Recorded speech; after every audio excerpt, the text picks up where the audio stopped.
Yes, people, back again. Not loads of us on the panel this week, but the show must go on. How is everybody doing? Samir, you good? Yeah, man. Yeah, I'm all good, man. Happy Prem's What back. what was with that jammer intro? Yeah, man. Yeah, I didn't know how to answer that properly. I was just like, but yeah, I'm happy. I'm happy. Prem's back, man. Yeah, I think we needed it. Yes. It's a good weekend. I thought it was a good weekend to get back into it. There was a lot of exciting games. There was some flops. There was some shocks. So, yeah, we will get into that. But Stocky, how you doing? Yeah, I'm great. I mean, football's shit, but I'm great, mate. I don't even know where to start. Where do people? Let's start it. The first game of the season, Friday night, Arsenal at home to a promoted side. Shock. Wait a minute. Last season we was our opening game was United at Old Trafford. Yeah, they're crap as well though. So it counts. A team that had just finished 15th or whatever it was. Come on now. Yeah, that's true. So what did you think of it, Samir? Let's have your thoughts first. Let's go for it. You're the Arsenal fan. Pretty easy, simple game, but it's just like I didn't expect much. I just expected a big win. We got that. I'm worried about Coventry. I think they're going straight back down because there was just nothing from them. Well, maybe we were just that good, but so it's almost a little bit of both. To be fair, I thought we started the game and ended the game on flames. I thought it was just nothing but attacking intent. I thought maybe this is just a sign of what's coming from Arsenal this season. I think we're gonna now release the handbrake and absolutely go week in, week out and chasing, attacking as much as possible. I think we've got the numbers for it, so why not? We've won our first Premier League, want to win the next, and to do that, we've just got to absolutely blitz teams away. Could have had more against Coventry, wanted more. But yeah, 3-0 is good. It's a good result. I thought, players looked up for it, and just happy that there was no shock. There's no shock, no, none of that to start off the Premier League season. So yeah, big 3 points. Okay, fair play. We'll get back to what you think is going to be the pivot in tactics in a little while. But what did you think, Stocks? I'm not in such high praise as Samir. I mean, that is exactly the kind of response I'd expect from an Arsenal supporter. They play Coventry at home. Of course you're going to look good. I ain't going to make no sweeping statements there. I just thought it was just par for the course, really. I'd say the biggest positive was the left winger. I thought he looked an upgrade on what you've had out there recently. Yeah. But again, it's just Coventry. Do you know what? I made a conscious decision to watch the game with the sound off because I knew it'd be ridiculous. Because it'd just be the fluffing of Arsenal playing Coventry. I mean, I if anything, I felt quite sorry for Coventry because it's probably the worst fixture they could have had in the league this year.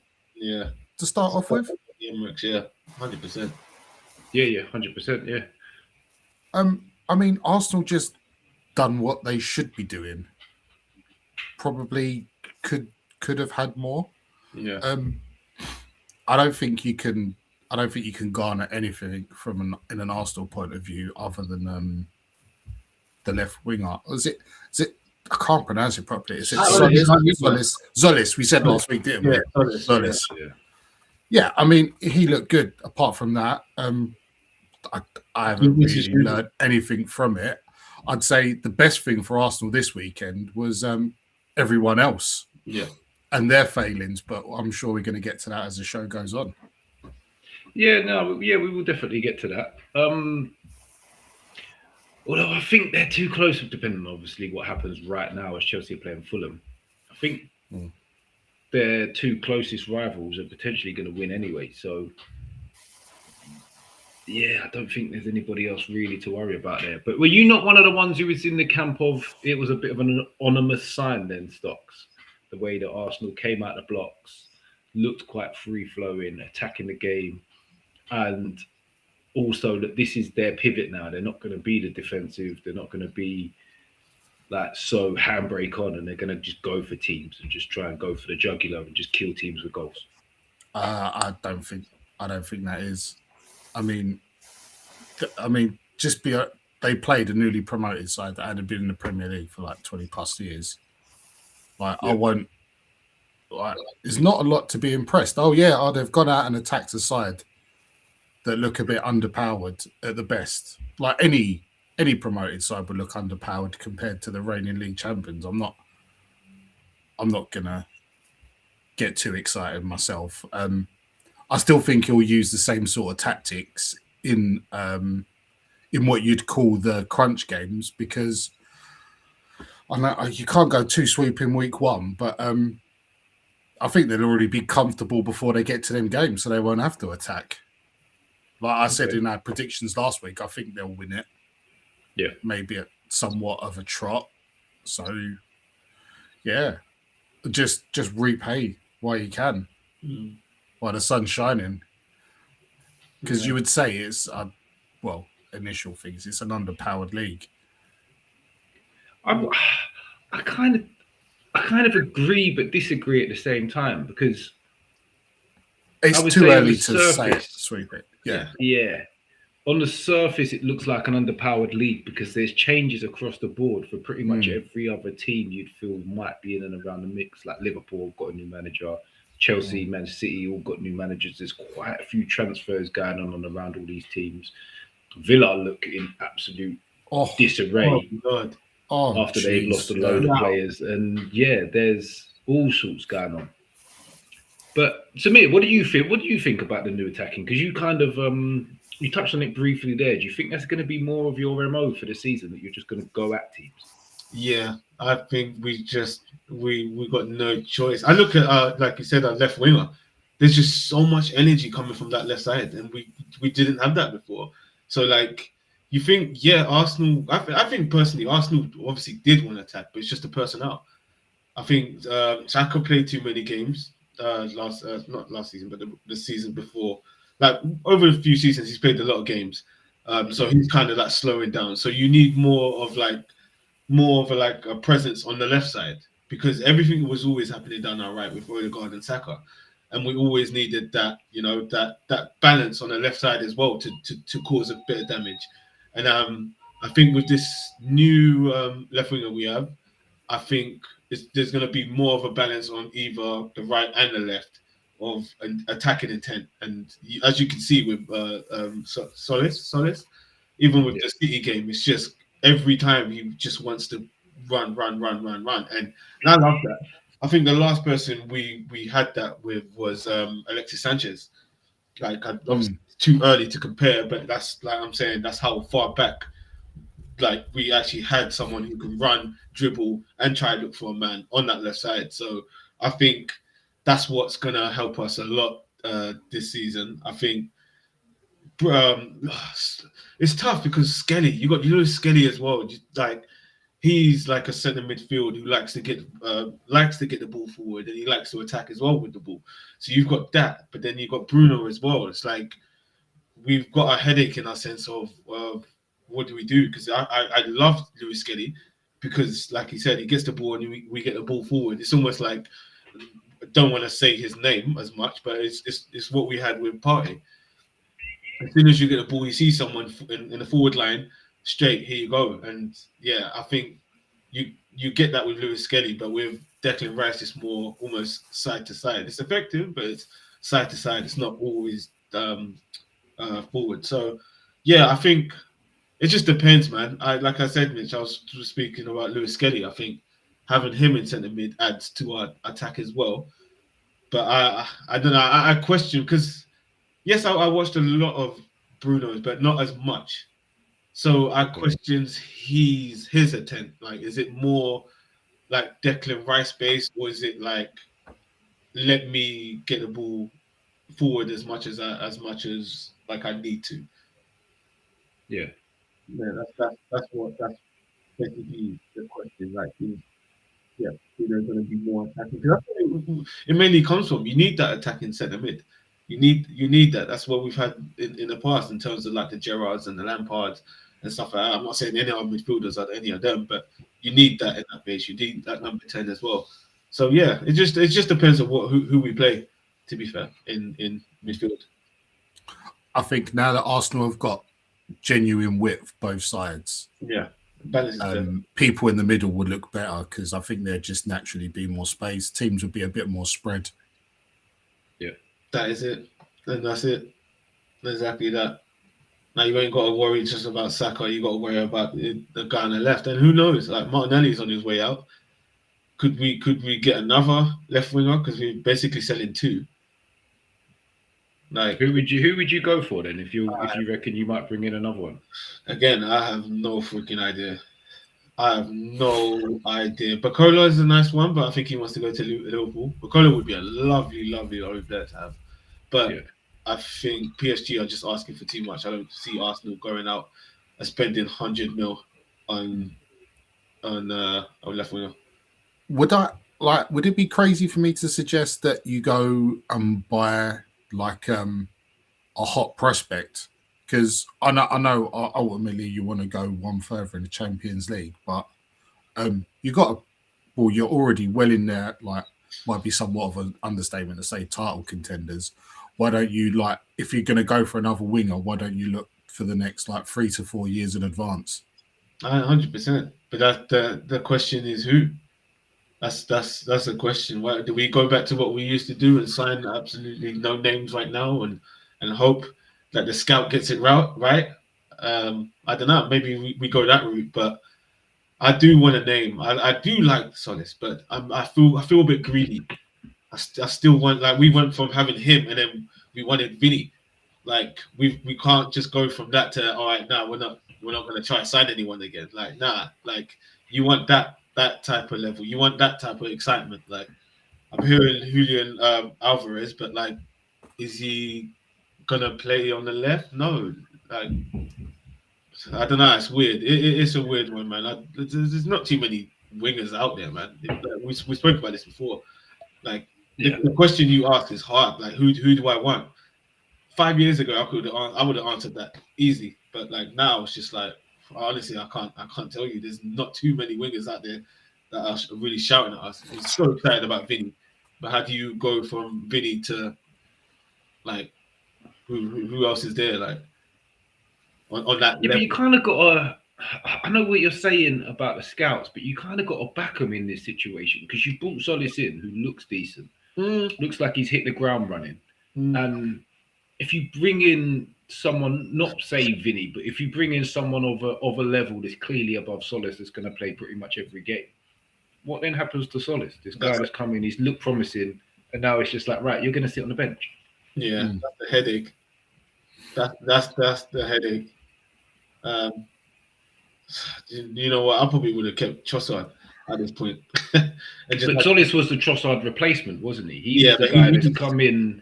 Because he plays a similar kind of way. He's got a lot more explosiveness and pace about it. Yeah, but it's like you said. Do you bench that? Yeah, it's a tough one to be in because this is where managers go from being good to being great.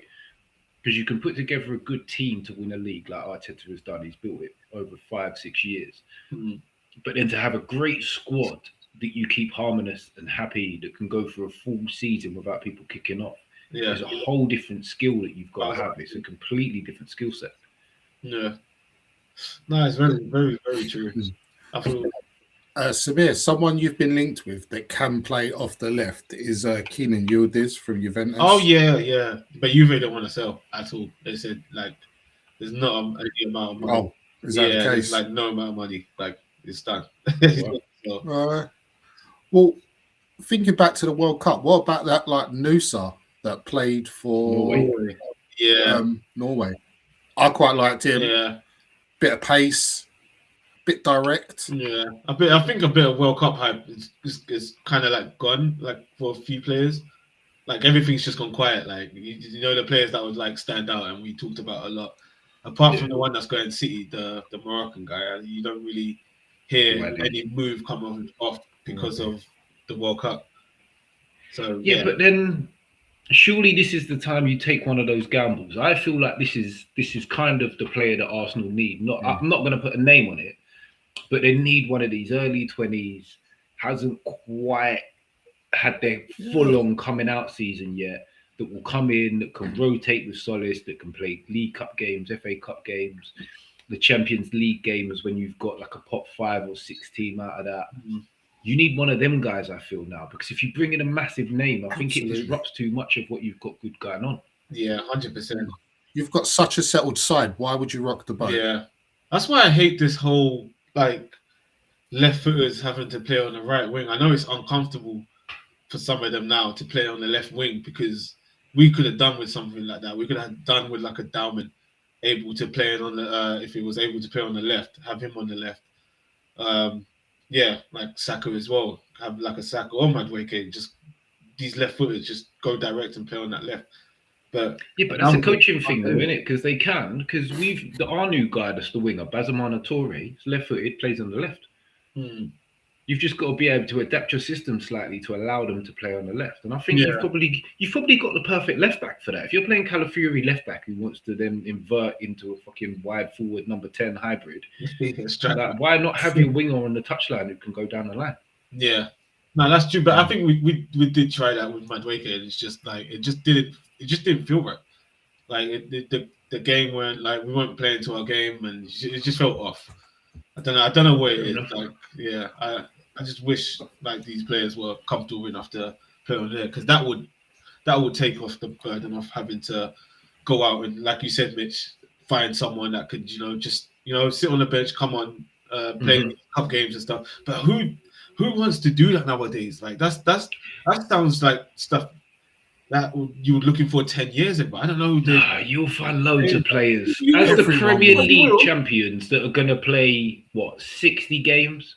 Yeah, no, you will. You of course you can find that, but does that happen nowadays? That's it does. Of course it does. City, you've been doing it for ages. No. Arsenal must have been doing it with certain players along the line as well. You find someone who's between sort of 20 years old and 23, 24, who's played 80 to 100 games in a sort of mid-range team in France, Portugal, Spain, Germany, one of those sides that's not constantly in Europe, not constantly in the spotlight. Yeah. These guys jump at that chance. Yeah. Good finish.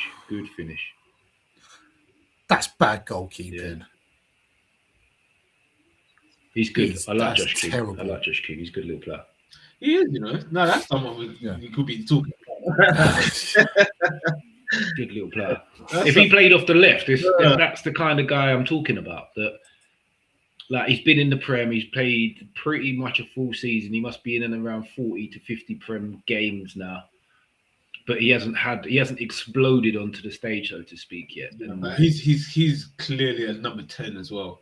Yeah, I wish he could play off the left. He probably could, to be fair. He probably could, because he is right-footed, isn't he? Yeah, and he could play off the left, but then he could definitely play off the left. But he's a clean number. That is terrible goalkeeping. That's what I said. That is awful. I said Chelsea won't be title contenders because of that goalkeeper.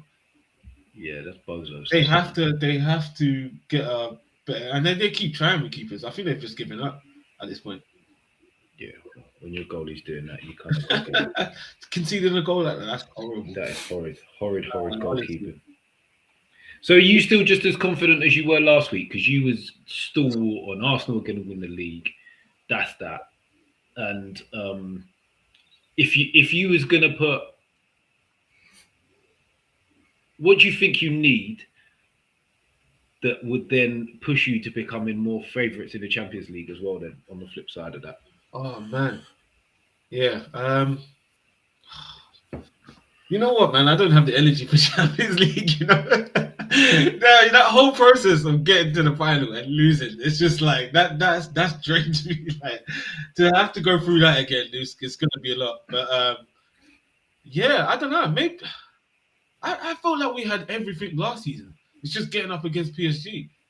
We just got to go talent for talent at this point. Like trying to do this whole tactic things and stuff like that, coming up against like the likes of PSG. I don't know. It don't work. I look at PSG now as well. They signed another gem. It's like they're only getting stronger. who they signed? They signed this guy from Ajax. It's just saw videos of today. Oh, Like he's dribbling. yeah. Crazy. Oh yeah. The guy. Goetz. Yeah. Goetz or something like that. Yeah, I saw the dribbling ability, and it's just like, yeah, oh fuck's sake, they've got another one. It's like, do you know what, Arsenal? I think they'd need to compete with PSG.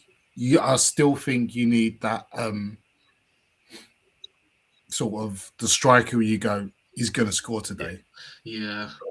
Because, funny enough, I still think your man to trust to score a goal is Havertz. Yeah. So you spent all that money on Gyökeres, and I still think Havertz is that man. Yes. Just that reliable goal scorer. Like both can be quite patchy, and you just need someone to keep bagging. Although you say it's hard to find left wingers, goal scorer is the hardest thing to find. Yeah.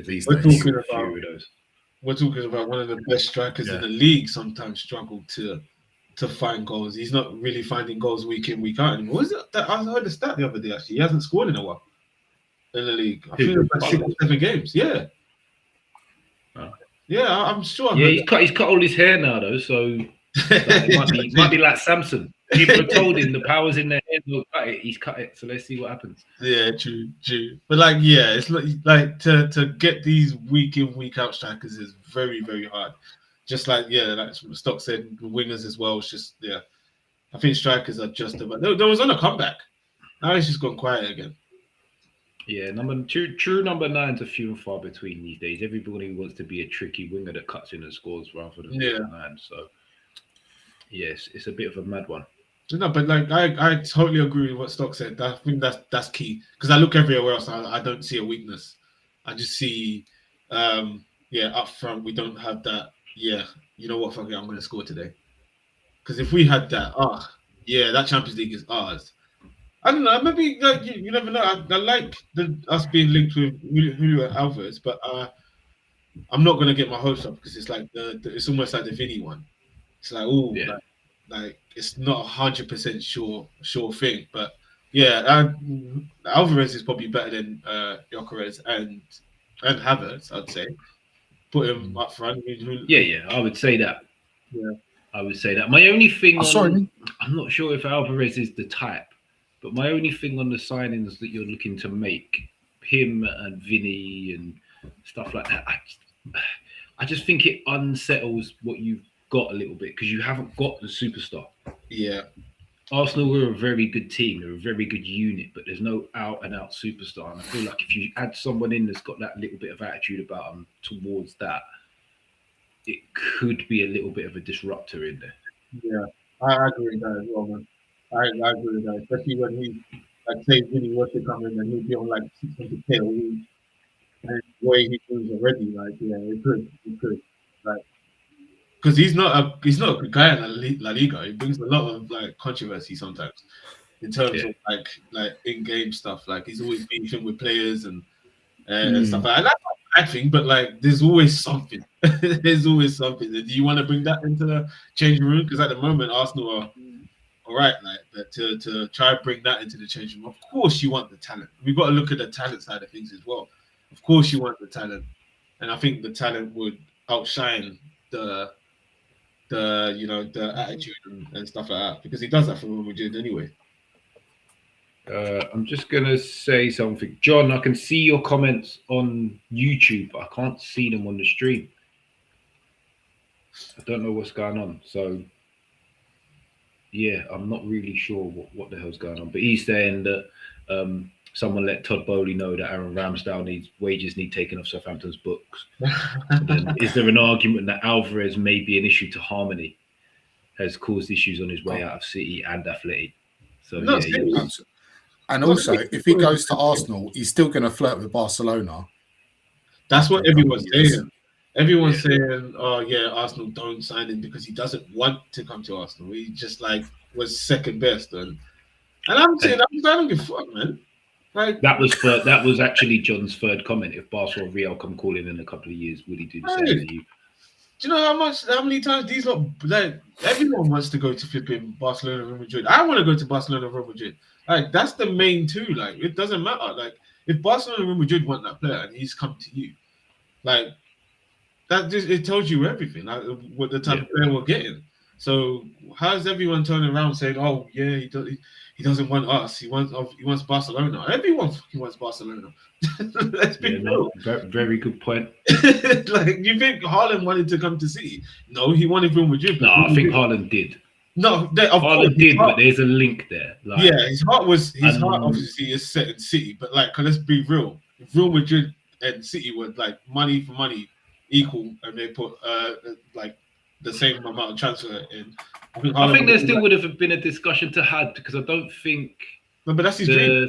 Yeah, but I don't think the Scandinavians are the same as the sort of like the Spanish and the Portuguese and the Brazilians and the Argentinians. They all dream of a top Spanish club. Yeah, all of the people from those nations dream of a top Spanish club. Whereas I don't think like Scandinavians are really fully dreaming of a top Spanish club. Yeah. But I imagine his dad got his head. I've heard it's part of his sort of plan. Who, Haaland? Yeah, it's going. Yeah, like he wanted to go to Man City, and I think at some point he wants to go to Real Madrid.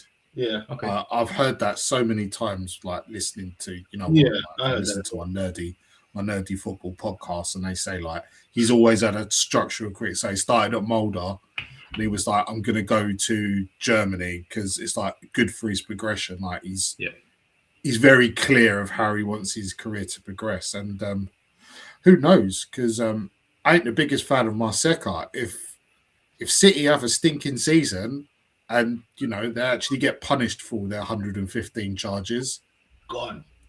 Maybe that signals the time for him to move on as well.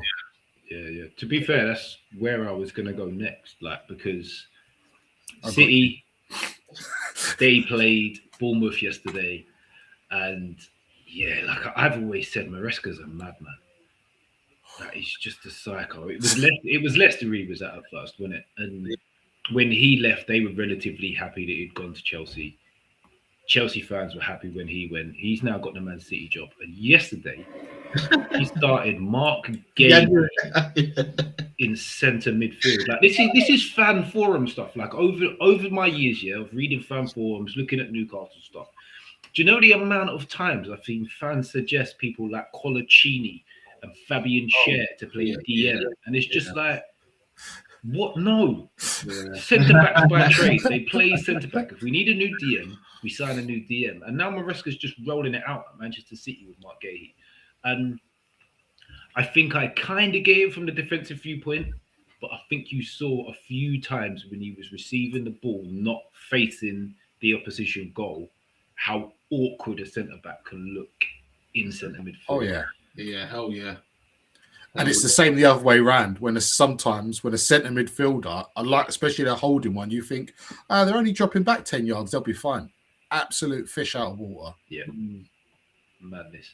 But before we go any further, like, share, subscribe, do all that good stuff. Once the video is no longer live, if you're watching it on Watchback, do the hype. That hype this year. Do that. All that good stuff needs to be done. Gets the channel out there even more, and it's much appreciated. So, so what do we think on City? Because Bournemouth, for me, are a very good side. City didn't look like they were fully at it, but they still got the job done. And that's kind of the key. But my worry for them is, like I said at the start, Maresca's just a madman. I don't rate him whatsoever. He's capable of doing the weirdest things. And I think he could be the problem for them this season, because City seem to be clearing the decks for a few big signings coming in, so it'd be interesting to see what they do. But again, I feel like Chelsea, who are now probably going to finish above them, but I don't know what other people are thinking. What do people think of City yesterday? That's the thing, isn't it? It's all about getting the job done. Bournemouth are not a bad side. They are very, very hard to beat. Anyway, I think with Bournemouth they were unbeaten since they were unbeaten the whole 2026. So that should tell you everything. So they're not a bad side. When they went 1-0 up, I wanted to be shocked. I think they're a very, very good side. So for City to come back, they could have scored a few more before anyway. But for them to come back and actually get the win, I think that's big. And that should set them along their way. Because I look at City, especially when they brought off the bench sometimes as well, I thought, all right, they still have a big squad. And if they're looking to who the hell?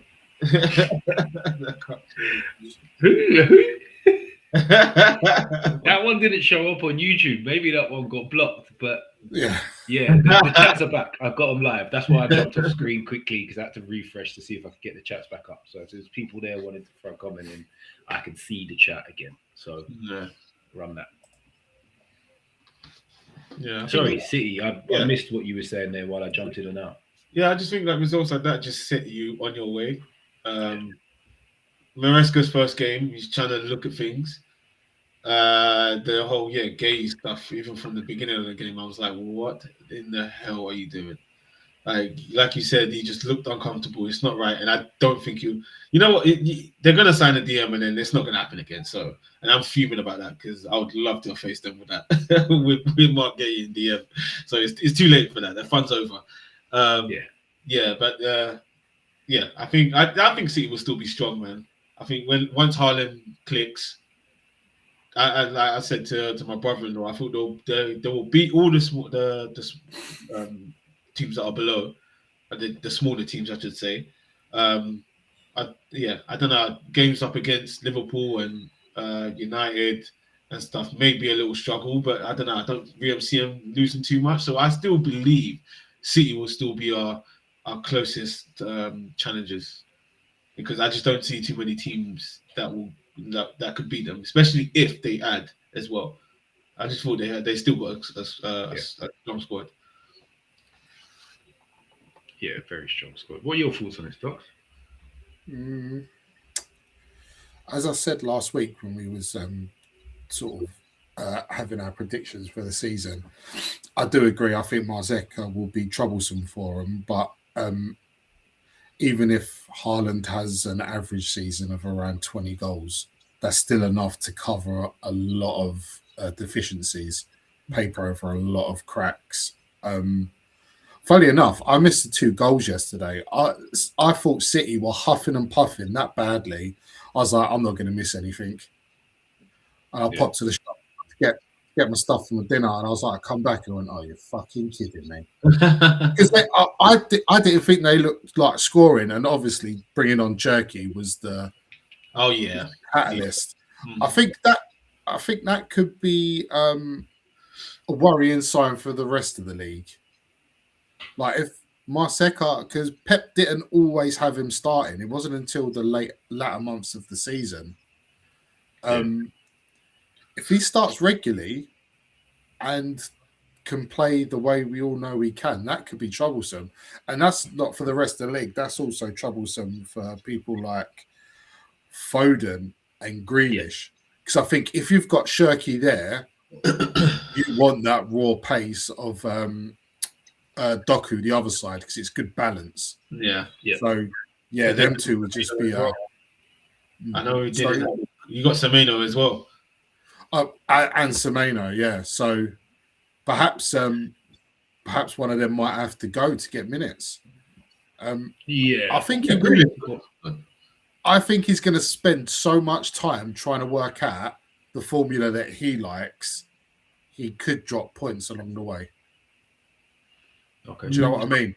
I reckon he's going to chop and change. And it was funny him starting Gay, because when we spoke last week, Mitch, you like, Kovacic didn't work. And then they had Gay for that game, and I'm like, like we spoke about changing out Kovacic, but I reckon he would have done better than Gay, if you know what I mean. Oh, yeah, 100%. Kovacic is never a DM. The funny thing is, their best DM they're selling to us. I know they're bringing Buadi in, Yeah, but like he's an untested 18-year-old. Like that's a Oh, big risk. Yeah. And I'm shocked they're letting Gonzalez go to us, especially for the fee that it's happening for. But what is the I'm fee, not going mate? to complain. In and around 50 mil, Nice. pretty much what they paid for him. Nice. So you're getting a player not a million miles off Tonali for half the fee you got in. Screams a good Well, business to me. we've signed 3 new midfielders for the fee that we got Tonali for. Yeah, that's called business. Yeah. And it doesn't mean they've got to click this season. Like you got a younger profile player this season. I think But this is why I love the Gonzalez signing. I'm not saying that he's a world beater, he's fantastic, he's all of this, but he's a controller, and we've needed a controller for a very long time. Bruno is fantastic on the ball, but I would not call him a controller because he's too forward thinking consistently rather than ticking over. And now we've got Gonzalez and Miley in there. The other 2 new boys in Bamba and Stir will be given a little bit more time to bed it. And it's not going to be one of them chucked in at the deep end straight away, week in, week out. So, yeah, that's why I love the signing so much. I've got a Newcastle question, but it's also a decent Chelsea second goal. Rodgers scoring on his debut. Yeah, no, I was mid-flow when it went in. And you said about all them midfielders, mate. What does this mean for Joe Linton? Is he going to play in a different spot, or is he just getting splinters?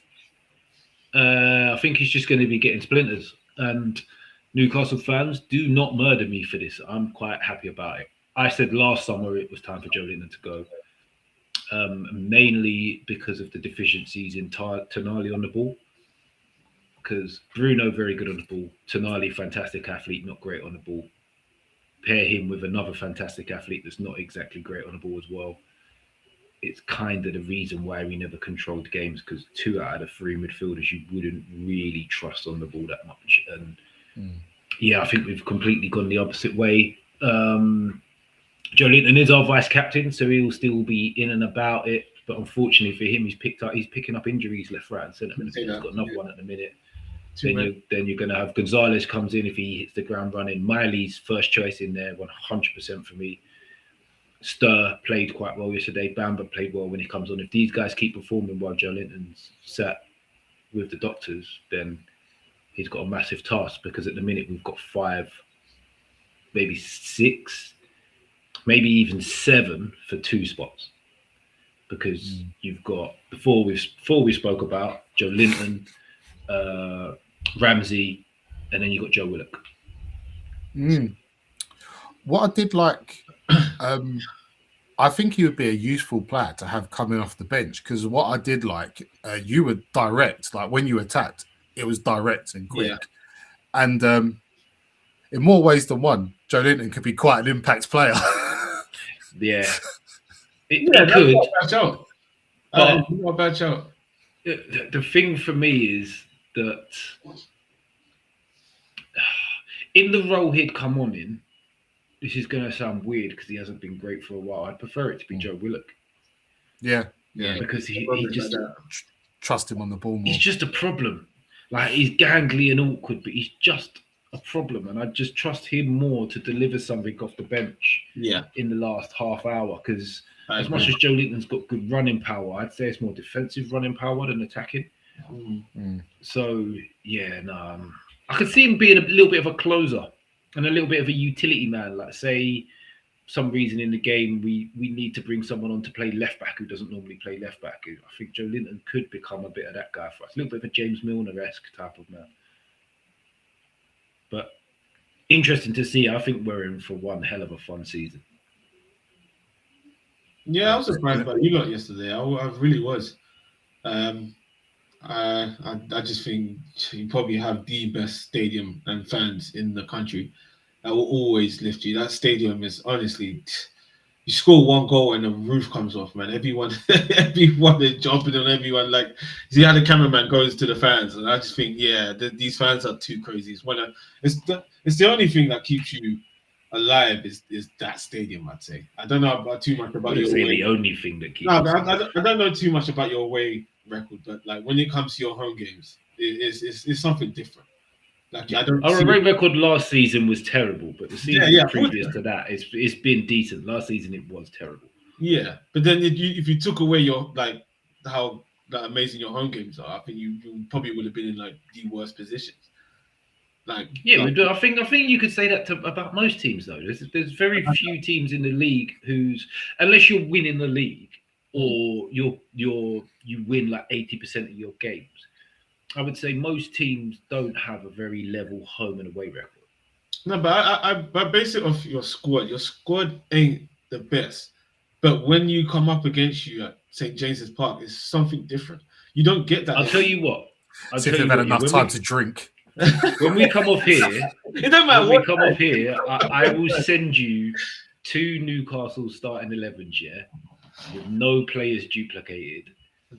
And I think you'll 100% look at that and go, what that squad is actually very good. Our squad's better now than it was last season. I'd like to see that. I don't know too much about it now. You think now is better than last? Our squad is better now than it was last season. Our starting 11 is potentially slightly weaker, but that's only potentially. That's debatable as well for me. Because I feel like I'm looking at 2 different things here. I'm looking at your starting lineup instead of your squad. I'm looking at I mean, I don't think it's that much weaker though. I genuinely don't think it's that much weaker. I've openly never rated Tonali like super high. So anybody who can try and say that I'm saying it now that he's left, it's false. I've been saying it for a while. I thought he was an exceptional his first season back from the ban. And then ever since that point, I've been saying this guy just can't play technical football. Bruno, of course, massive loss, legend, fantastic player. But again, I've probably been saying for about a year that we need to pivot away from everything being about Bruno. Yeah, you did say that. Because when he doesn't play, we don't win. And we had to get away from that. And Gordon, he's good, but he's not. He's not like incredible. He's not irreplaceable. So that's another one that I'm. Yeah, so I don't think it's going to be that bad. I think our starting 11's slightly weaker than it was last season, but our squad is better now. I think we've got, apart from left back, I think we've got 2 players for every single position. Yeah. There's a right back. There was a right back. It was signed him from Benfica on Tuesday. Recently. Oh yeah, I saw that on Sky Sports News. I've never seen the face, so I was like, "Who the hell is this random guy?" Felt sorry for Lewis Hall yesterday. He had like a good game, and then just that happens at the end. Yeah. Do you know why it's annoying? Like that decision's annoying is because you see so many similar decisions not getting given. Oh yeah. Like, mate, how many times did we say last year? So many decisions are based on the jersey. It's just annoying. What it feels like really I should say. Yeah. And then people say, "Oh, so you want them to get this one wrong as well?" I was like, "No, just get them all fucking right." If you give that every single time, people will accept it. But if you give it sometimes and not, then people are going to get pissed off when it gets given against them. Yeah, I mean, I saw some wild chats, but it was a penalty. Like it was a penalty, and it's so unfortunate. I suppose it's good. It's probably a good time to lean on Liverpool in that. How do you reckon they're going to do this year? I reckon my assumptions of up and down, isn't it? It's going to be up and down. Yeah, I see that. Up and down. I think the transfer business has been horrible. So, like, I've not seen too much from them, even though they really, really needed it more than any of us. I think they needed a lot more players, especially to start the season. You got to start the season with a strong squad. And they still got question marks on like areas that they need, and that's centre back. Like, who the hell were they playing centre back? Who the hell was this guy? Shaqe. They signed him in the summer. Yeah, he's meant to be decent. To be fair, I never. Yeah, he's rated. This guy. He's just a young bloke, isn't he? Yeah. Everybody had him in their top 6. Based off yesterday, is anybody kind of removing them from that. 7th. I won't remove them from the top 6. Yeah. But yeah, that. But also, it's a new manager with the first game. It's just funny how perceptions are because it's Liverpool. You go, oh, well, that wasn't very good, but it was a new manager in his first game. There's like gone from Bournemouth to Liverpool. Like it's a jump, isn't it? Yeah, and they've got a big albatross around their neck that wears number 9. Yeah, but it's almost like Mascara as well. It's almost like both of them have lost players that Pep had and what Slot had. So they've come into this new squad with like pieces missing. Like I said, the centre back Konate's gone. Robertson, who was like a leader in that squad, he's gone. Salah's gone. Like you've got to replace these players, and I think both Liverpool and City right now are missing a few more players, I'd say. And yeah, I think it's quite tough on the managers to have. Like, imagine, like, all right, Pep's gone, but I still get to keep his squad, like Slot did with Klopp. It's like no one really left that Liverpool squad. He was still able to have that Liverpool squad. So for Mascara, you go back to City. He's lost Rodri, one of the best midfielders in the world. Had an amazing World Cup. You've lost, and you've got Liverpool who've lost Konate. Right, he's not the greatest, but like you have to replace that with someone better, not whoever this guy was. I have no idea who the hell that guy is, but you got to replace him with Konate with a name. And if they don't do that, boy, yeah, it's only downhill. I don't think they do though. I don't think Liverpool really look to be in the market for a centre back. They should. Like these two, they've only got 2 fit right now. There's 3. They had one on the bench as well, didn't they? That the young Italian guy, Leone, is it? Oh, yeah, who they signed? He was injured pretty much the whole of last season. Yeah, he was out for a whole season. Yeah, that's correct. Yeah, but that's what I'm saying. That's not experience. That's bad. Yeah, but just because you're a big club, don't mean you need to sign a name. Like good clubs make names as well. Yeah, but look, remember, Samir, they've got their fingers burnt. Like you said, they need to replace these players, but the problem is they've brought in players that have regressed, that feel like they've regressed since they brought them in. Say, like you said, Robertson went. Yeah. Quirks. Like I was like, I remember when he was good. Like Quirks just doesn't look the same player from Bournemouth to Liverpool, does he? Yeah, it's that jump in it. Isaac doesn't look the same player from Newcastle to Liverpool. Wirtz doesn't look the same player from Leverkusen to Liverpool. Because there's no eyes on you. That's the thing. There's way more eyes on you than there were obviously at Bournemouth. Not necessarily. Liverpool. Not necessarily. Yeah, especially but then they haven't all come from Bournemouth though, have they? Quirks is the only one who's now got his ex-Bournemouth manager with him, who potentially could get a little bit more out of him. I think his downfall last season was people were asking him to do tactical footballing things. Yeah, and he's not used to that. Yeah, he's a bit of an athlete. His problem yesterday was he's probably up against the best athlete in the Premier League on the right-hand side in Nalanga. Yes. And he got smoked a few times. And that's no downfall to him. If teams play a high line and your left back's anybody, Alanga's going to smoke you for pace one-on-one. Yeah.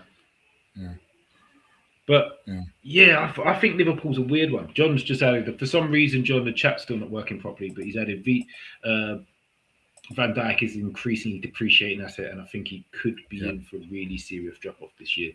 And I have to agree. I think it's coming. Yeah. And I think we've seen it coming a little bit last season where he's not what people call a big space defender anymore. Like you can't leave him one-on-one against players and he just covers the ground. He needs someone next to him that's going to do it as well. So I think that'll be interesting to see. I just don't think they've recruited well for a good couple of seasons. Like I think they've gone for players, good players, big name players for a lot of money, but not where they need them to be because their midfield is crap.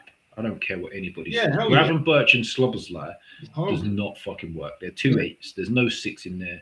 None of them's got defensive positioning whatsoever. Our first goal is like schoolboy stuff. Gravenberch drives into the edge of the box, gives it away, and a slide tackle that goes to Visser gets us on the break. And no one gets anywhere near getting back. What an excellent game he had. He was unreal. That is dictionary of feels like a new signing. Yeah. Well, Ritter, isn't it? He was fantastic. Yeah, it was. Should have scored? Nah, it was a tough. He should have scored. He should have had at least one. There was a cross that came in that he tried to get a little dinky outside of the boot. Yeah. But then he had a pure one-on-one. He had a clean one-on-one. Yeah. He had a clean one-on-one that he should have done better of. Yeah, and that would have killed the game. But he was exceptional. Great centre forward game. Yeah, great centre forward. We're playing in the 10 at the minute, isn't he? Yeah. Do you know what? It's a shame Oscilar. Yeah. Shame he come off because he's like his version so of Van Dijk's kryptonite. That would have vibes of Torres and Vidic. Yeah. He could have got one himself as well. So unlucky. He's a problem. To the ground. That was a foul, you know. I'm having that as a pen all fucking day. Like whoever it was that trapped him fell over and clipped him. Yeah.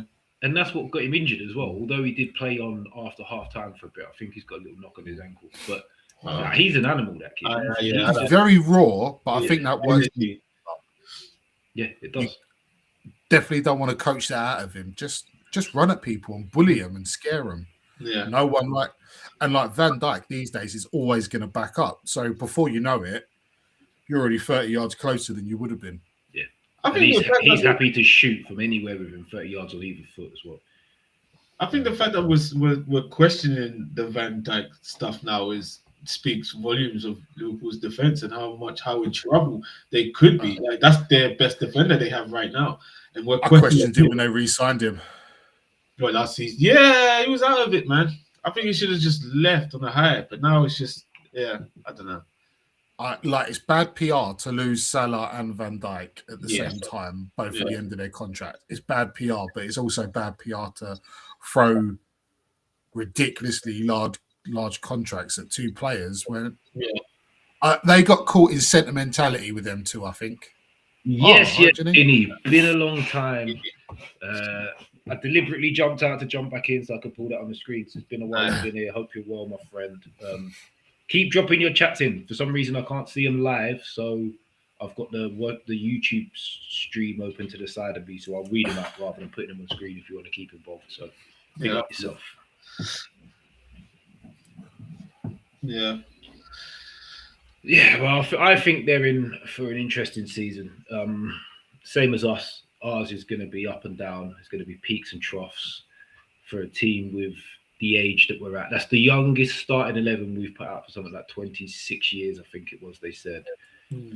Because of the age and experience of the team, I think we'll go for peaks and troughs. But I still have my hopes. We get that fight for the back end of the European spot. If it clicks before the first international window, we can go a little bit higher. And I'm sticking by that. Yeah, I think you need not too much more, but maybe one or two. I'd say one or two more.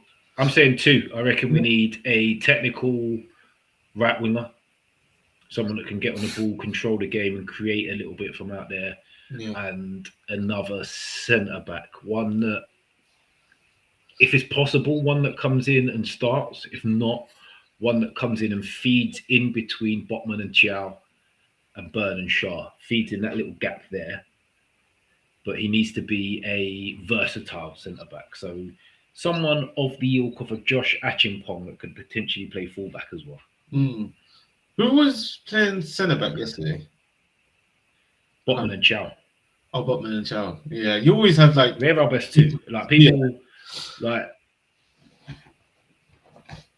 there's a lot of Geordies that fully in the Dan Burn camp, and Botman seems to be the scapegoat for a lot of stuff at the minute. But he's been injured a lot. That's why he's looking like he's getting back to his best. I think he's exceptional. And, that's a big one. Yeah, as long as he doesn't pick up any other injuries, I think he's in for a fantastic season. Good to hear you're well as well, Ginny. Like I say, I can't bring it on the screen, but I can read them out. One more thing that I'm going to touch on that I've been going on for, I've worked it out. It's been 3 years now I've been saying this. Lewis fucking Miley. this kid is now. I think this season he's going to show everybody what I've been talking about since I saw him in the summer series against Chelsea in 2023. He's just different. He's 20 years old. He's a monster. He gets around the pitch, and people don't seem to realize how quickly he gets around the pitch because of the way he runs. But yeah, he's special. Yeah. He's a special guy. And like I've always said, Lewis Miley is the reason we sold Elliot Anderson, because everybody at the club thought Lewis Miley had a high ceiling. You're going to see that this season. Yeah, I do like him, to be fair. He's outrageously good. good. He's a tidy player. He's outrageously good. To be fair, I hope he does. Because he's a tidy player. He's another one. He had a few injuries, but like he also covered that right back for something like that, because you had no right back at one point, so he had to cover there, and he was quite good there as well. So he was very good there, but I don't think we see much of that at all this season, regardless of the right back situation, how much they're injured. Good. Because I think he's the man. He's the main man in centre midfield. He's our best midfielder for me. Even with Nico Gonzalez coming in, I think Miley has to play in the 8. Gonzalez can play in the 6 in probably all games, most games, and then we go from there. But yeah, like Ginny says, he thrived with the extra responsibility yesterday, Miley, and he was a little bit. I've always said he needs to take the handbrake off slightly, because the deeper he gets into the pitch, the more he goes backwards and sideways. But there was a few occasions that he was finding a forward pass. There was one switch of play that was just outrageous yesterday. He beat the fullback with it, and then it bounced about 3 times, so the winger barely even had to take a touch. It was like he played it and controlled it for him all at the same time. It was mad. Yeah, tidy player. Yeah, very tidy player. Right, let's have some fun. Tottenham, let's do it. The Tottenham fans aren't here, so they can't even defend themselves, but we're going to do it anyway. Fun. I don't think they would defend themselves. I think they'd join in. Oh man, I really wanted them on, man, because I just got some questions. 17th to top 4, they're doing it. Yeah, the questions need to be asked.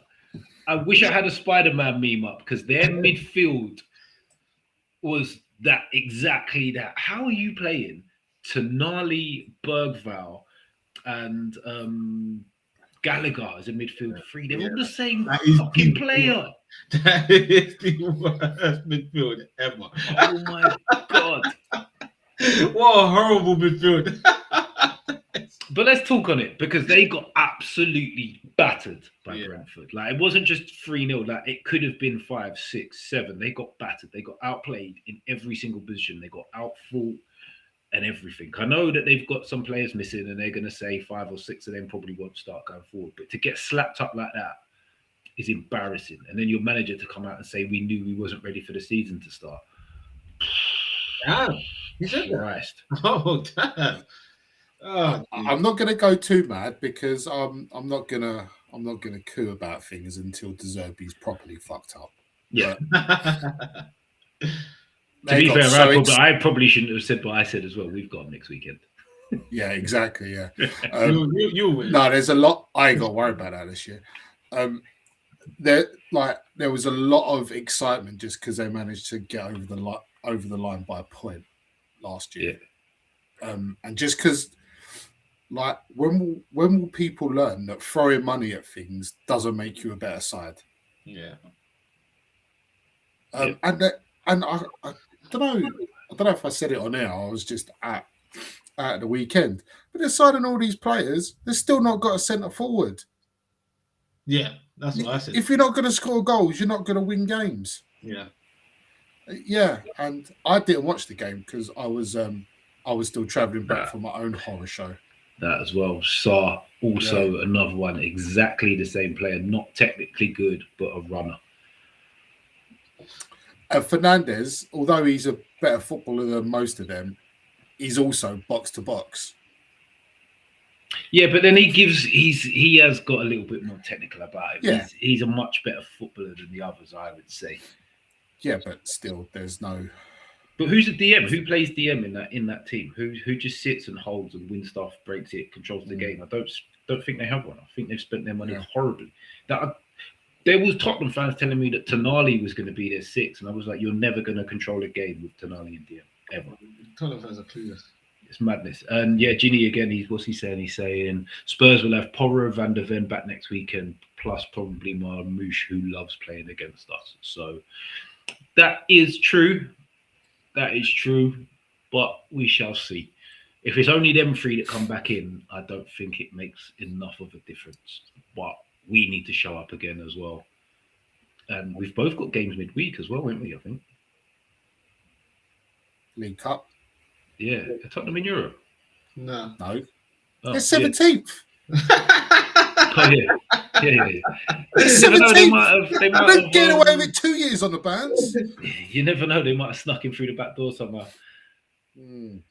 But yeah, I think we'll have to see how that goes. I think they're in for a torrid time this season, unless they do some big moves in the transfer window. I know Savinho's basically done. Mamouche seems to have gone quiet the last few days, but apparently that's happening as well. But I just don't see how that really makes a world of difference. Like Marmouche, where's he going to play? 9? Like, you've got to get him the ball. They didn't look like getting their strike of the ball really at the weekend. Do you know what I'd say? And he's not even a 9. No, they're paying a lot of money, right? A lot of money for these players. Would you say, yeah, they're guaranteed to do it every week? No. Not Would you say they're guaranteed to do it every other week? No. All of these players, yeah, and I'm not being hypocritical because Nico Gonzalez falls in this exact same bracket. All of these players are dropping into teams like Newcastle and Tottenham because they don't do it week in, week out. Yeah. And that is the exact reason why they're dropping into these sides. But you can't have too many of them.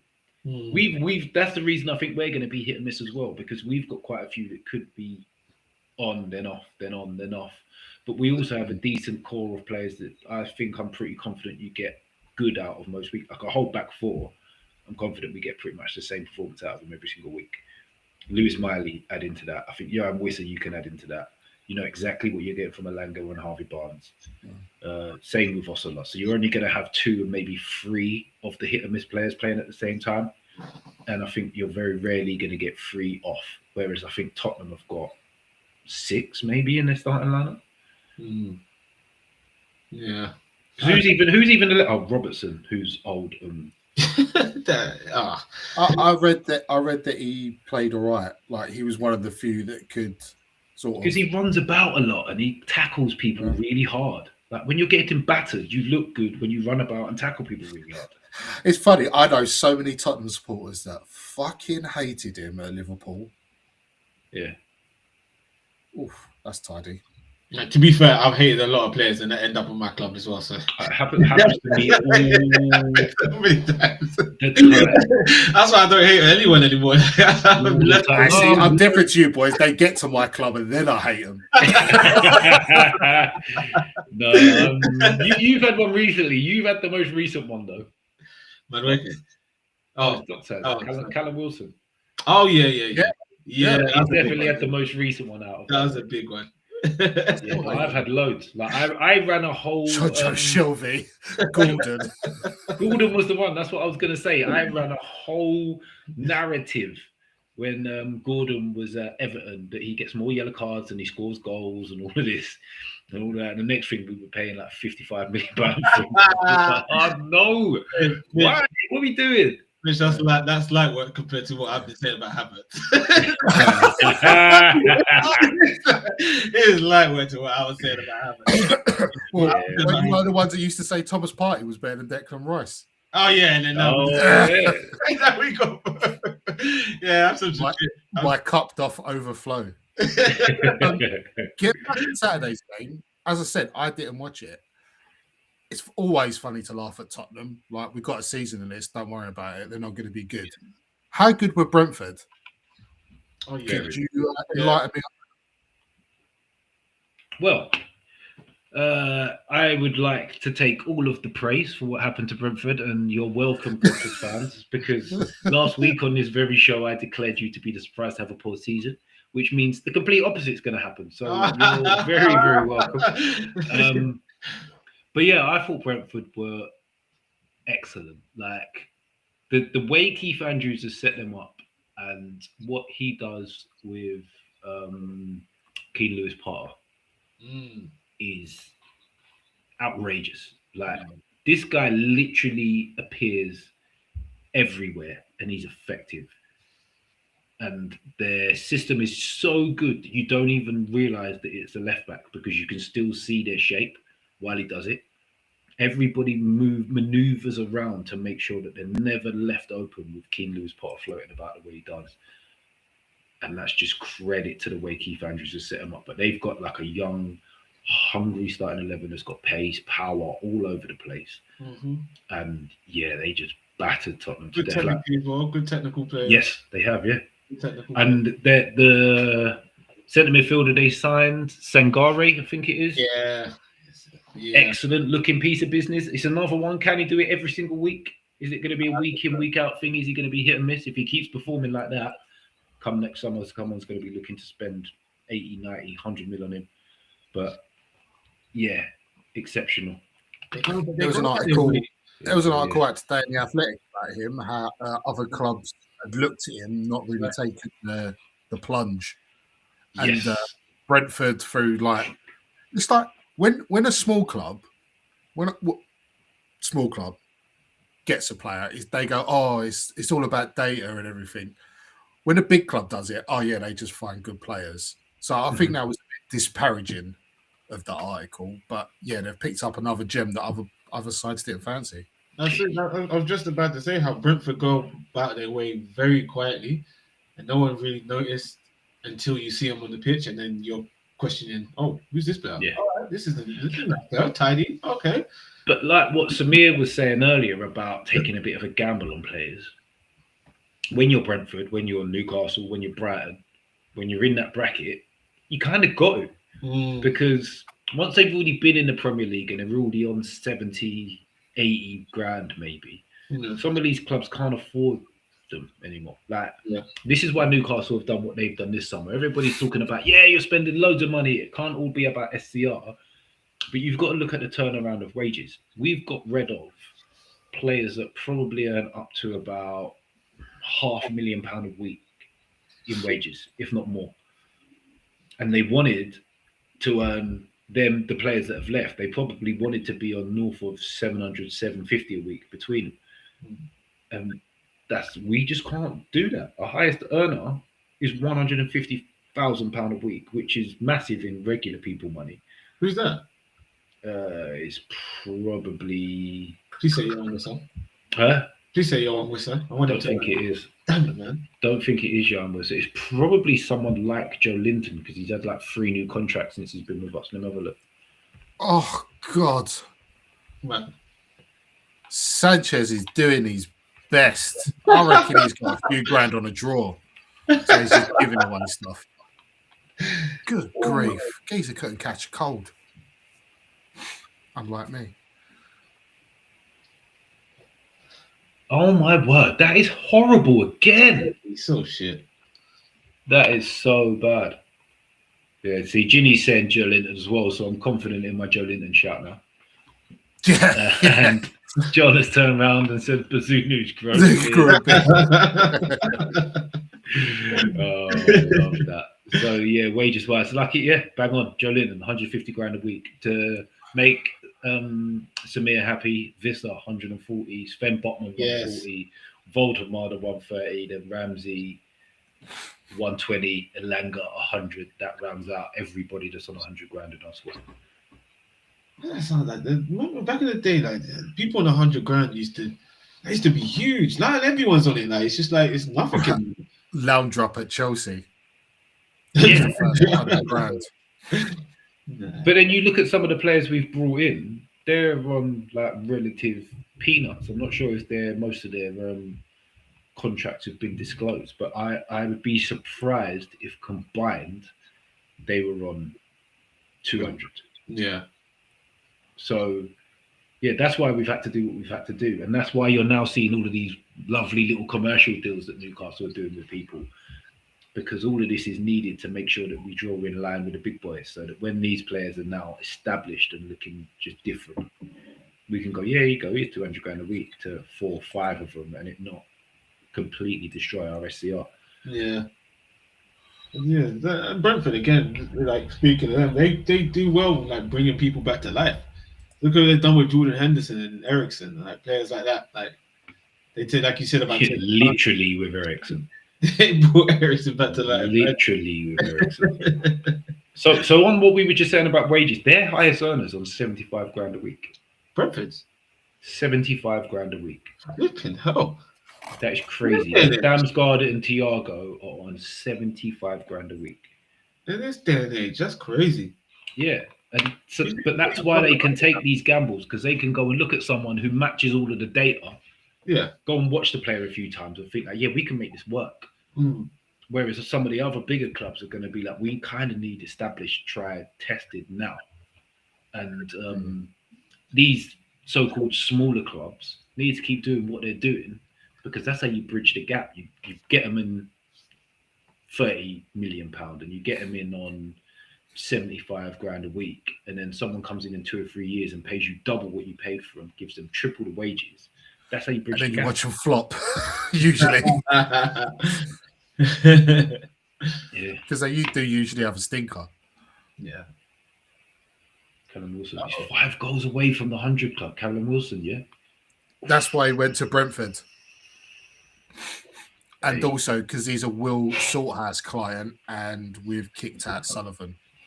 So that Salthouse has removed all of his players from West Ham. He's got 2 left. Well, no, 1.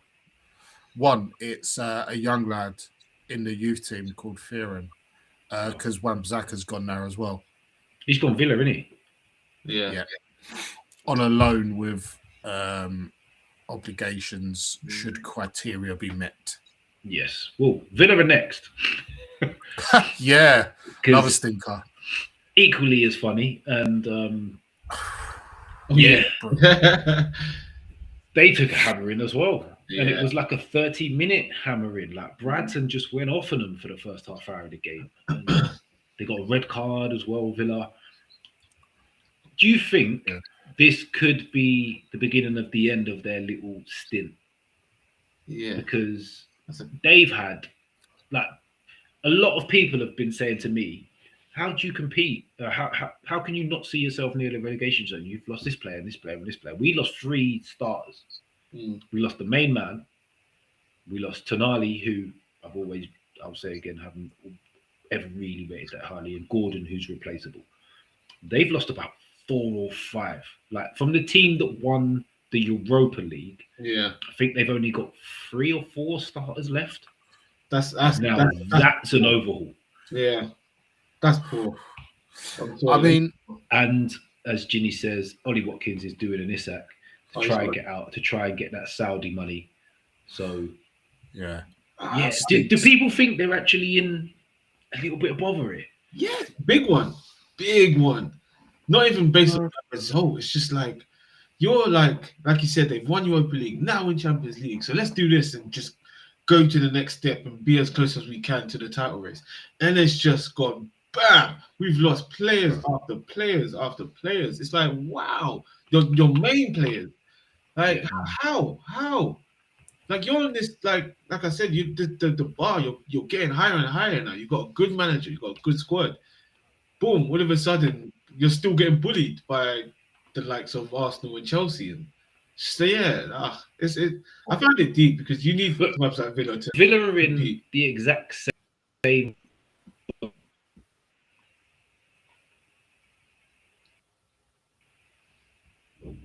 You know what I'm saying? I don't know if that's me or you guys. I think that's me. But Villa are in the exact same as we are. Like their highest earner, like their wages at the start of this transfer window basically mirrored ours. They've got a few more players on 100 grand a week, but their highest earner is 150 grand.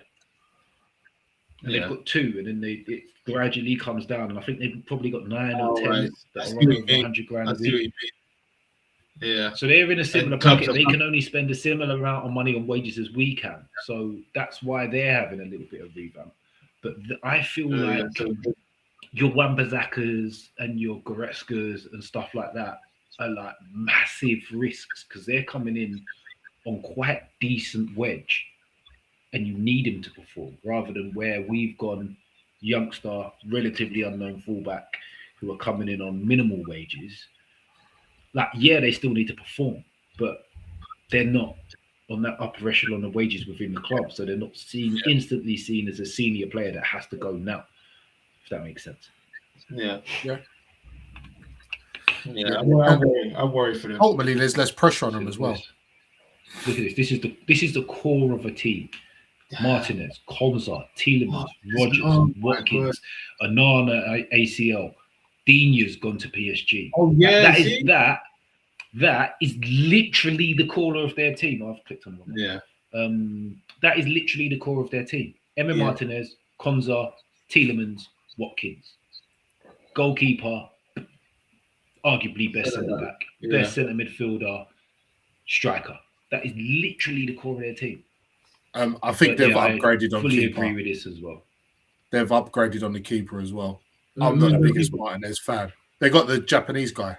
Oh yeah, he's good. Yeah, he's good. But he might be World Cup hype. But he's still got to settle in. I'm waiting. Yeah, he's relatively unknown, isn't he? Yeah, I'm waiting because he was going to go PSG. Unknown, untested.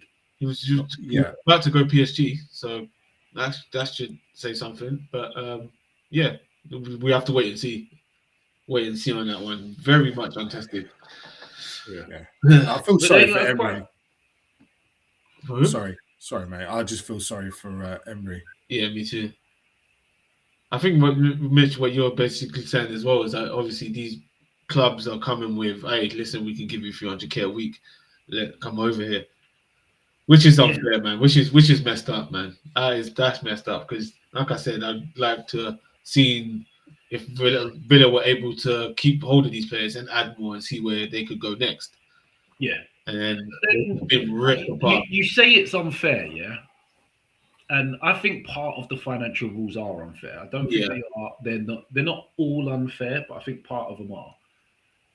But factually, the clubs we're losing these players to, both us and Villa, have been historically better in the Premier League for all of this century so far.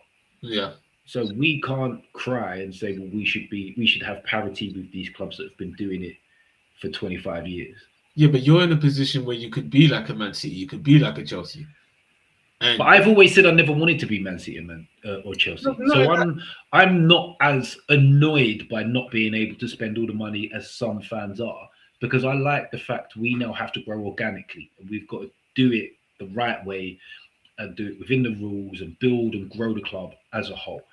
I don't fully agree with how the laws are laid out. The reason I'm annoyed by them is the fact that we had to sell Elliot Anderson, who was just coming up to his breakout season. And we had to sell a Yankubu Minta, who was coming back from loan to be in the first team.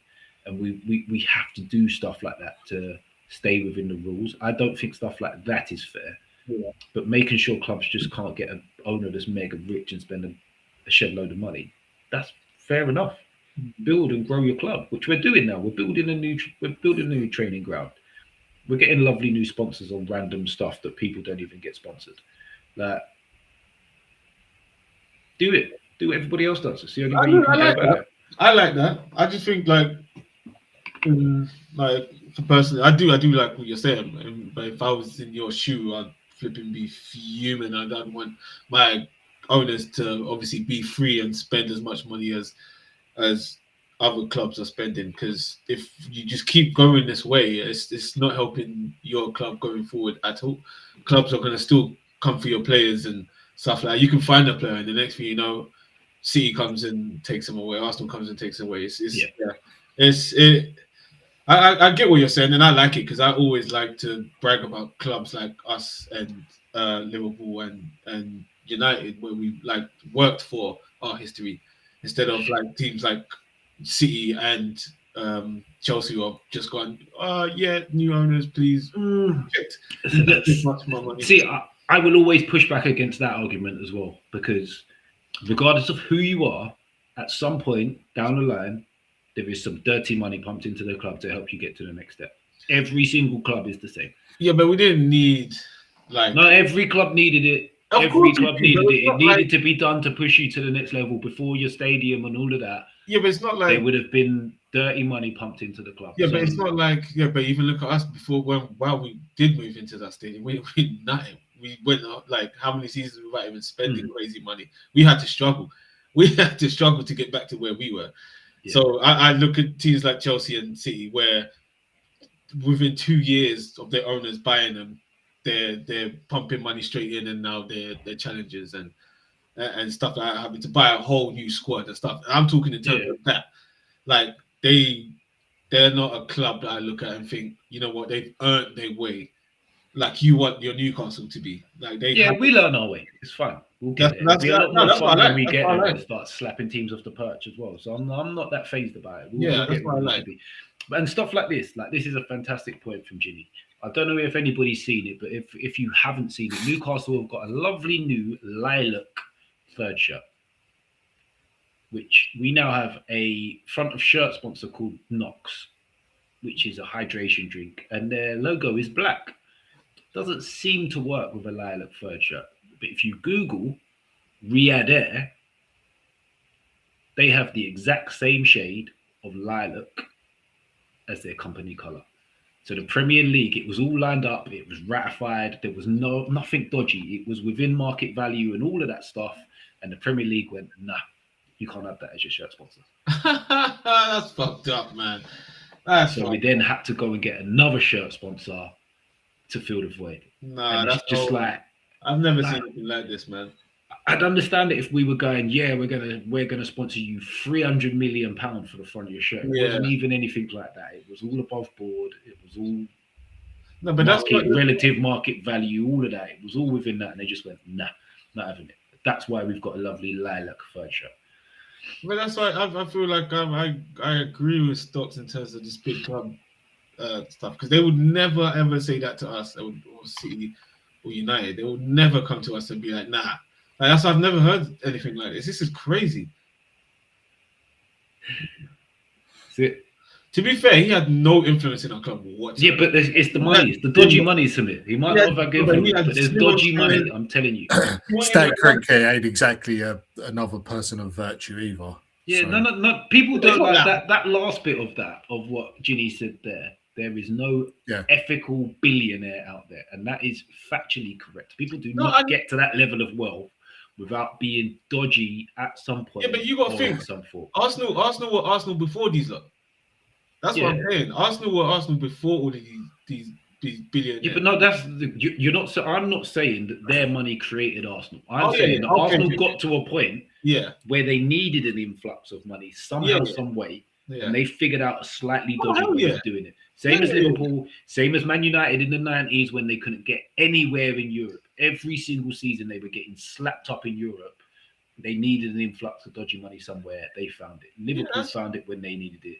Chelsea's and Man City's was just a lot more obvious than the rest of the teams in it. Yeah.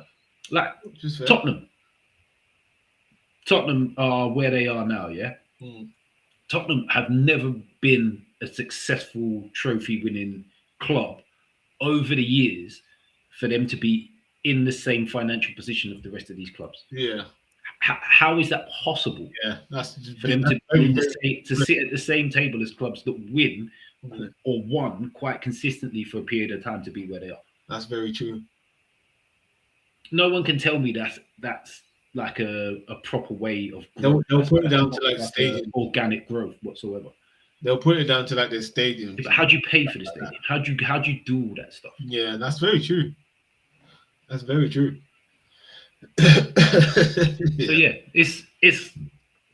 it's all fair in love and war until someone comes in and wants to break up the party, and then you've got to change the rules slightly. That's why Newcastle fans are most annoyed as well, by the way. Is that not because of how the rules are, is they changed literally the week after we got new owners.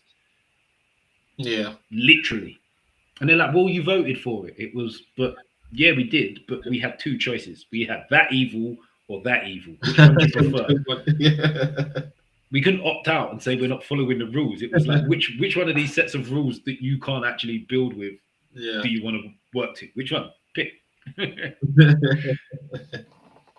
It's not fair. A lot of Premier League owners do it.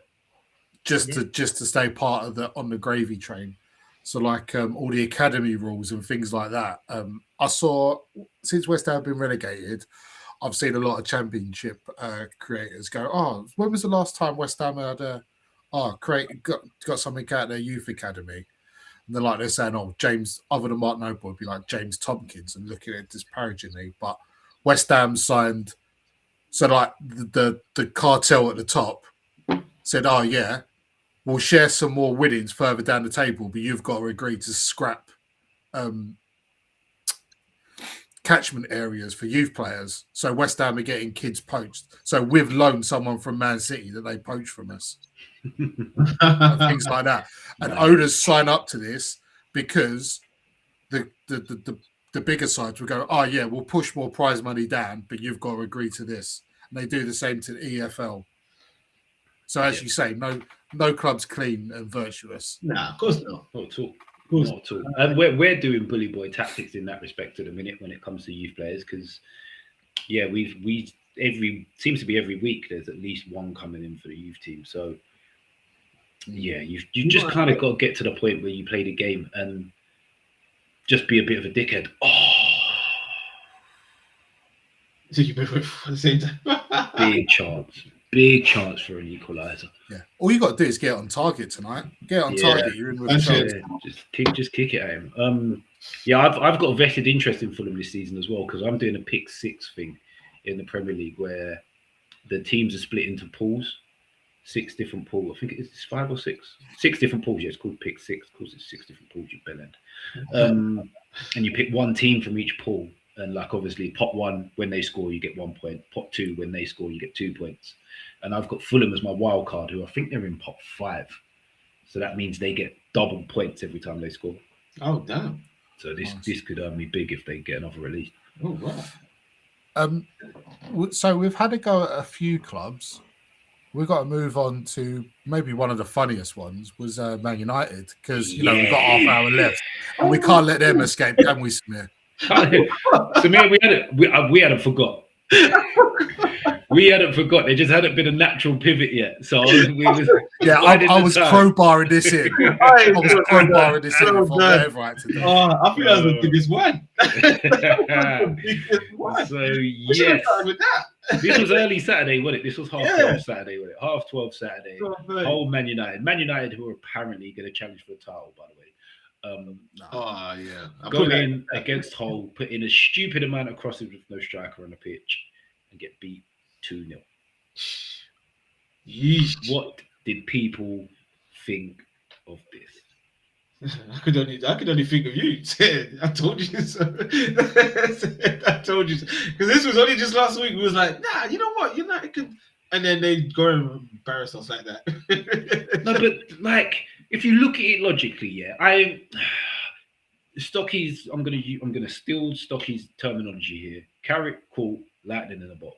He caught the lightning in the bottle at the last season. He got the vibe right. They were playing one game a week, one game a month at times, and everything worked. They haven't strengthened.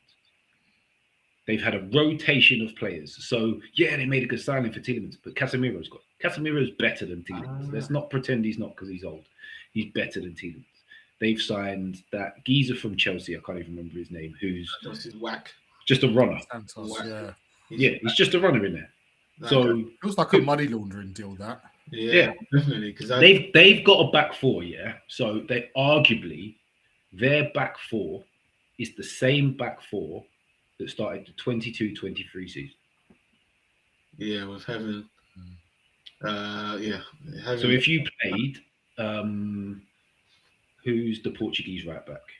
Dallin, Maguire, Martinez, Shaw was their starting back four 4 seasons ago. And that's arguably still their best back four. That's crazy. That's horrible. And they've got an attractive and attacking, exciting looking front line, but I feel like some of their front line is a little bit similar to what we were saying at Tottenham. Who are you guaranteeing does it week in, week out of their front line? Out of your Mbuemos, out of your Sescos, out of your Cunhas, who is known to do it every single week in the Premier League, in Europe, over and over again. None of them. The only one you can rely on to get in a similar performance every week is Bruno Fernandes. Yeah. What? That's funny you say that, actually, because I saw a clip earlier on, right? And again, I only watched part of this game because I was going over West Ham, right? Yep. But I saw a clip from Micah Richards. Was like, Bruno, when Man United are playing poorly and he's not playing well, he just runs around so he looks busy and his arms start going and everything. And I've always said he's got a stinking. And I was like, just interesting. Just an interesting thought. Yeah. No, we see it. I see it. I've never been as big on him as everyone else. Like, he's a cracking player, but he's an absolute shit. Yeah. He's not a great person out there to have. Yeah. He's one of the big egos, and I think Carrick pandered to it a bit last season and it worked. But that could not be your game plan to be top 4 Champions League competing side, I don't feel. It's a massive change being a caretaker manager to being a full-time manager. And I think maybe when I was doing my predictions, I was still thinking of Carrick, the caretaker manager. Yeah. Because when your remit is 4 months or 6 months, whatever he had, all you've got to do is worry about winning those games. You've not got to keep anyone happy. Oh, he's well in. Oh, my word. Terrible finish. Oh, that's such a bad finish. Oh, it's fullback on his right foot. Yeah, when you've only got to get results and you've not got to keep players happy past 6 months, like, you're limited to what you have to worry about. But now he's got to keep a squad happy going forward, and it really does mix things up. Yeah. Like, it's his say on signings. He's not got like, oh, this is your squad now, crack on. You're like, oh, well, I've got to get him out, so he's coming in, and it all changes and the dynamic changes. And maybe I was a bit naive in assuming that he would carry that caretaker form over. But again, it's only one game. But again, I think we need to credit Hull in that as well. Like, Man United weren't great, but Hull are going to be fun. Like, it may all be in vain, but they're going to really upset some people this year because they just do not give a fuck. Yeah. You can see them like it in the Channel, and they'll definitely do it in the Prem. Yeah, well, and that's how they play. Like, as much as people will say, well, they didn't really have much of the ball and all of this and all of that. That's how Hull play. There was a stat that went out at the end of last season that if you based it on XG and stuff like that, Hull would have been in the relegation zone. Yeah, and they got promoted. But you don't have to play good football all the time. No. You just have to do it for seconds. Like, there was one point in the first half, ball's coming to McBurney, played a lovely ball out wide. Winger held it just long enough for McBurney to get in the box, cross, header on goal. Yeah. Like, it's a simple game made hard. And perhaps other teams, more renowned teams, should take note of that. Yeah. Do you think that they could be a little bit hindered now, though, Hull, because they're the centre back they signed for decent money hobbled off? Do you think that's going to make a massive difference to what they're doing? Because he was, I think he's one of the few they've brought in, and it was big money as well for them. Yeah, they've spent a little bit, I must say. Yeah, it would be a trouble. To be honest, eventually, I think their sort of rough and tumble that they get and big and powerful, that would get booked out of them, quite honest. No, fair enough. But yeah, Man United, bit too soft, and they're going to have to be a lot more robust because they're going to have a hell of a lot of games. So I was going to say, what do you think they need? I think they need more work than we do at the minute. Like, I think they need to have a big last week to the window, or they're going to be in trouble, especially when the European games start running around. They need to move on. Who's the winger? Delau. Is he injured? No, he's on the bench. Who, the Ivory Coast kid? Yeah. Oh, Dallo. Yeah. So, yeah. Yeah, sure. Good question. But no. Because I was like, sometimes they I can't think of his name. Diallo. No, like that was sometimes the it's right Ahmad, Ahmad, and sometimes Ahmad Diallo, yeah, like that's it. Yeah. Because right, you can have lovely footballers, but at the end of the day, you're always going to need strong boys. And Yeah. unfortunately, their strong boys at the back are a bit slow, and you're going to need pace. Mm-hmm. Perhaps it was all a bit one-paced. Is Ahmed even that good though? Nope. He's No, effective. I've been There's a saying difference this for a between good while. and effective. I'm bored of that. If he's got space to run into, yeah, he's quite dangerous. No, but I'm a side bored. like Hull would have kept it really compact. And again, this is the thing. Last year, Man United were vulnerable when Carrick came in. Yeah. So they're like, we can get at them. Mm. And when you go at people, you leave gaps. And that's why he looks so effective. Because there's no fear factor. If a side hasn't got a fear factor, you're more open because you want to get at them. Yeah. When you're worried about a side, you contract and you'll compress, wouldn't you? Yeah. People weren't worried. And then when there is space, then obviously pace always is going to hurt you. Yeah, no, fair point. I think he's a fantastic player on the break and running at people, but when you're back to being a good side, people will go, "Well, we're not going to give you any space." Yeah, I'm still keeping him as what I've always said. He's a B-Tech Christian Atsu. He doesn't get me off my feet. I mean, off my seat. He don't get me up, and he's not wrong. That's a good shout. I mean, what he looks Christian Atsu. Yeah, Christian Atsu. Yeah, 100%. I agree. What he is? How is it not? They play a similar way. It's just Christian Atsu was a little bit better for me. Yeah, like, I agree with that point. That's he don't move me at all. Okay, one more question before we move on to something else. If your club needed a manager tomorrow, and it was desperation, and you had two options, like the Premier League gave Newcastle the options of this bad choice and that bad choice, Carrick or Southgate?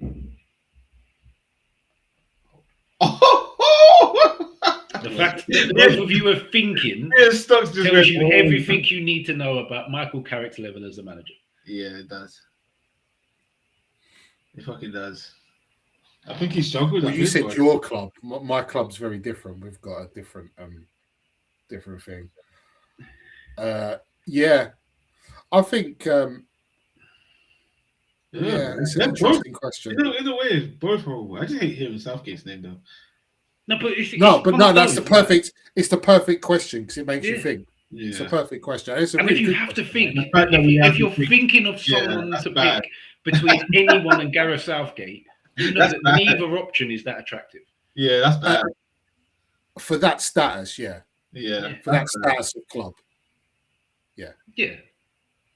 I think that's the damning thing because people think of Man United when they were good. That's what makes it funny and an interesting. But even as Newcastle, I don't want any of them fools anywhere in the Newcastle job. Yeah, I think the United have just gone through that. They're going through that Solskjaer thing again. And Solskjaer had a good 6 months, and now he's here full time. It's like Ollie at the wheel, and now it's Carrick at the wheel. But fair enough to United fans, they're not as loud as they were with Ollie, with Carrick, from what I've seen. Yeah, that's because they're more used to being crap. Humbled at some points a bit. They want to do it. But that was at the very beginning of them starting to be crap, so they didn't actually understand what was happening. Now they've seen actual crap. They don't want to. Yeah, maybe we need to recognize what's happening right now. Yeah, that's it. That's the remit though. Like I said earlier on, when he just had to get them to a certain point, it's fine. But that's a massive step along now. Mm-hmm. Now you're here full time. And funny enough, it mirrors Southgate because Southgate took England a very long way in a short space of time. Then when you get to the top table, you're like, you're lacking in areas. Yeah. Wasn't he like as a caretaker? What did you say again earlier? For England. Yeah, when it was I don't think he was like. Yeah, he started as a caretaker. He said he didn't want. He was under 21 manager and didn't want to do it. Yeah, he was caretaker. And he's done well, and became the actual England man. So both their careers are pretty much similar. Yeah. Like you can't cuss them for getting there. Yeah, for what they do to get there, but then it's a totally different remit. When you've got yourself to the top table, you've still got to stay there. And we shall see. 100%. Not saying it's an easy job, but you're paid a lot of money to do it. So yeah. So is there anybody else that kind of stood out for anybody in the Premier League this weekend? Whether it's teams, players, something a manager did, anything. Let me just double check. Let me double check the results. Yeah, that's true. You know? I don't think I want too many. Yeah, no, I can't think of many others. Well done. Yeah, well done, Brighton again. Yeah. Everton with a routine 2-0. I haven't watched Match of the Day yet, but that's a good result. Yeah. Ipswich, opening game of the season, beating Samir's other team. Yeah, I'm going to skip past that one. Skip past that one. Yes, I haven't said it this week. Fox Sunderland. How about that? I always said I don't care. I'm leaning into the hate this season. So, yeah, hold that. Let's get past that one. Hold that. European games haven't even started yet. I know, really. Losing to Ipswich. Losing to Ipswich, man. Horrible. What do you reckon Glasner's going to do at Forest? Because I felt Carrick doing well at Man United messed him up of his job. Yeah, I think that was the job he was going for. I think... Jesus, what? Do you know what? It all depends on his mentality. I don't know the geezer, but like he's done so well at Crystal Palace to the point that he's won 2 trophies and he's done all of that good stuff. And now it just feels like he's got to do it all over again at Nottingham Forest. If he's now thinking, if he's got that slight bit of bitter in him, that he's missed out on a Man United job ever so slightly. Leeds and Forest did impress. Who did Forest face? Did they win? Yeah, Forest won 2-1, did they? No, Forest lost at home to Leeds and Ipswich beat Sunderland 2-1. Oh. You just said Leeds and Nottingham Forest impressed me. I was like, well, maybe you watched the game when both teams were decent. Can happen. I think Glasner's an excellent manager, and I found it funny that, like he said, I'm leaving Palace. Like when they've lost Eze, then they lost Gay. And then he won another trophy with them, and he'd already made his bed waiting for the Man United job. And it felt like, Forest, is that even a step across? Nah. It's a mad one. It just feels like he's got to do Palace again. It's like he's just reset he hasn't saved his champ man save, and he's got to go back to the start. Yeah, that's true. And he's at the exact same point he was when he came to England, and it's just like, but he's good at improving sides. So it'd be interesting to see if he's got the energy for it. If it does start going slightly wrong, if he's got the energy to pull it all back in line again. Because for me, Nottingham Forest right now is probably the worst club to be at right now. I won't lie to you. In terms of being a manager, it is the worst. Because how many managers they got rid of? Like they got rid of what's his name? Who just the Pereira? Was it Pereira? What his name was? Who kind of like kept them up? And absolutely, Ginny. Absolutely, mate. Yeah, that's what I mean. So then, I'll give him 2 months. He's gone because of that. The owner. Yeah, I think because of the owner is probably the worst club to be at right now. As a manager, like how many managers have they been through already? Loads. Yeah, loads and loads and loads. I'm saying. But be interesting to see. I feel like it's going to be a very fun Premier League season. I think so too. Yeah, let's hope it's as entertaining as this first weekend was throughout, to be fair, because I thought there were some good games, some great goals, top performances all round. So yeah, we need more of that. To be fair, this game that's been on while we've been live, pretty good as well. Lively. Keep starting my eyes across. That mixture of quality and shitness is important to an exciting game. Because everyone likes to see good football, but I don't know about you. I like to watch people fuck up and go, "What are you doing that for?" I think we need to enjoy that. Daesh, Ange, and Vitor all last season. All last season. You see what I mean? Well, that's that wrapped up. It's the worst. Oh, he's offside. Shit. Right, Stocky. We have about 10 minutes. You got enough in you for a bit of a West Ham rant? I've always got it. Oh my word, I was livid. And also, I'm gonna take this point to fucking dig you lot at. And I know it's only like the second game in the Champions, But everyone's like, "Oh, you weren't on, Samir." You're like, "How can you possibly think that West Ham are going to struggle?" And I was like, "You don't understand West Ham. Yeah. You don't understand. We won't handle having a target on our back." I've got so many different rants in one thing. So it kind of started from like the 75th minute against Burnley. Like a lot of hate went to Scholes because he gave away the penalty against Burnley, and he had a tough time on Saturday. And everyone's quick to say, "Oh, he's not doing very well on the pitch." No one's slagging. Oh yeah. Solomon's lively. Kilman, whew, good grief. He makes Mavropanos worse. Just by him being there. Mavropanos was cracking last year next to Disassi.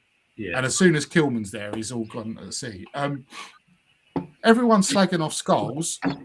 You've got Diouf Big up. sitting there. Zianj. We We got got the Diouf. show. I think that's the first time I've seen you comment. So big up yourself. Are we worldwide? Are we worldwide? I don't know. They might not be from Australia, but of course we are. Ginny's not English, bro. No, but I'm talking about this Aussie guy. Samir, the internet's called the World Wide Web, so we are. Literally www. Yeah, but I'm just saying, like we've reached the outskirts of London. To be fair, there's only a few continents left to tick off now because we had Africa in the house not long ago as well. What? Oh yeah, we're out there. We're outside.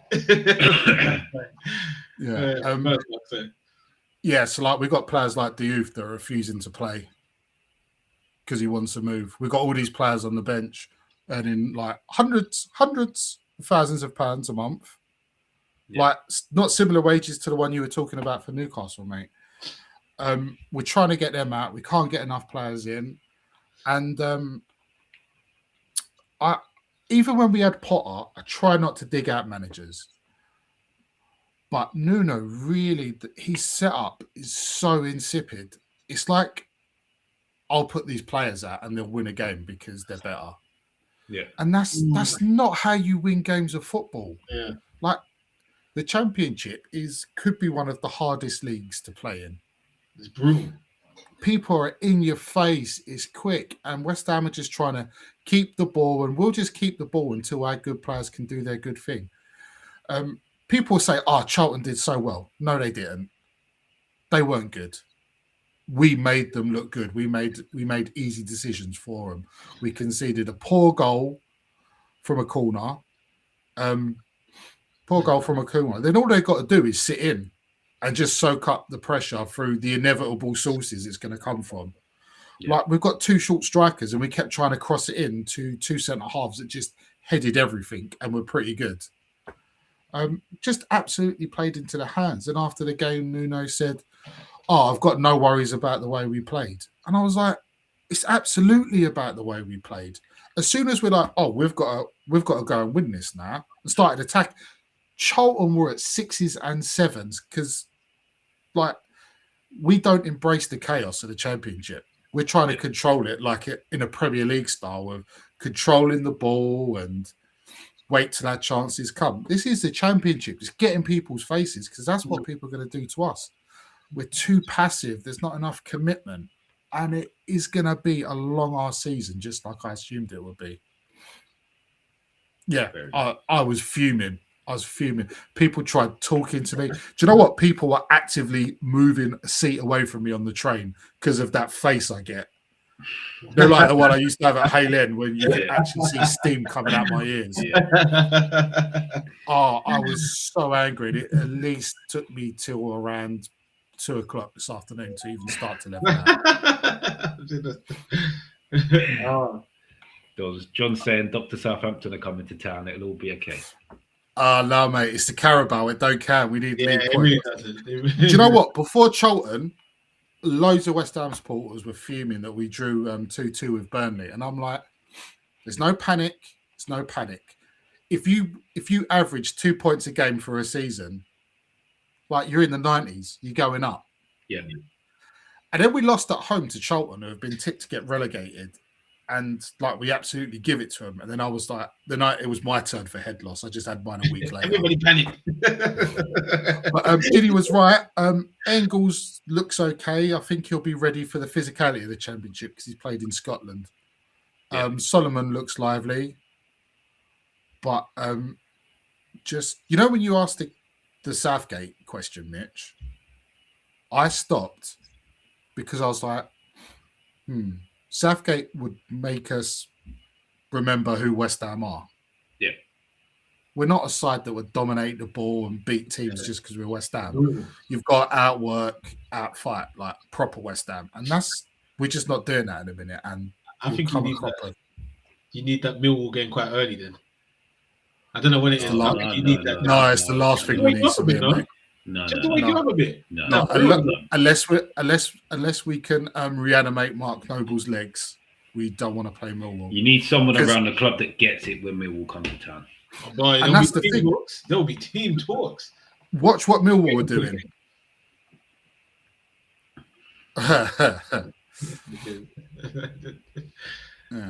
Yeah, it was. By the way, John, stop doing the Pistol League thing. You know I was anti that. Don't take the worst West Ham supporters and throw it in my face. Hey, it's the rules. Yes. If you're on any show on YouTube, you face the crimes of all fans of your club. I've been told of your views, sometimes you just have to sit back and take the abuse because of other dickheads in your fan base. Yeah. Nah, well, I have to fucking sit with them. But I must admit, I haven't seen too many Everyone else has said West Ham will win the Pistol League, but if anyone actually asked a true West Ham supporter, they'd go, "We're going to struggle." Yeah. And Millwall are everything that we're not. Funnily enough, very good side. Like I don't like them. In fact, it's like inbred to dislike them. Yes, vehemently. But they know what they're all about, and they're accentuating what they're good at whilst improving areas. And West Ham ain't doing that because we've fallen into that kind of Tottenham trap of we're not a very attractive club to be at because we're not going to challenge the things. Oh, we'll throw loads of money at players, and then you're stuck with them.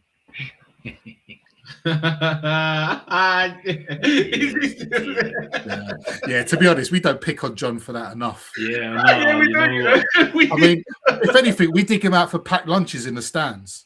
Yeah. The fat ball bloke. John, don't worry. Next week there will be videos and memes and. Did you guys see our special guest next week? Here he is. When you went to the game, did you guys even see him? John's seen him a couple of times. I've never seen him. No. I haven't seen him. I just like every single video on TikTok because it's disgustingly keep hilarious. it in the algorithm. Yeah. Right, little bit conscious of time because Ashmatic's analysis will be coming very, very soon on Spurs Kings TV. So head over there if you're a Tottenham fan. Even if you're not, to be fair, it's interesting stuff that he does. Especially he breaks down the game tactically very, very well. Severe. That's so shameless. Selfless. Oh yeah, watch it now. Yeah, do all that. But again, Ginny, fabulous to have you back. John in the chat today. Everybody else in the chat. It's always good when the chat pops off. It helps us pivot between points and adds a lot more to the show. So again, do all that good stuff. Like, share, subscribe. If you're watching back, hype the video. Push it out there. Get it in the algorithm so more people can see it. We will be back next week. We're going to try and think up something a little bit niche for next week rather than just doing your usual Prem chat. So keep an eye out. Hit that notification bell so you see when it's about to go live and you know what we're going to be doing. Ginny, again, thank you very much for being in this. And everybody, actually, no, catch me on the Rivals Wednesday, 10 p.m. I missed last week. I'm back this week. And yeah, I'm going to have a little showdown with Preacher Phil this week and the Tottenham boys. So let's see how that goes. That'll be fun. Till next week, people. Peace out, people. See you later, everyone.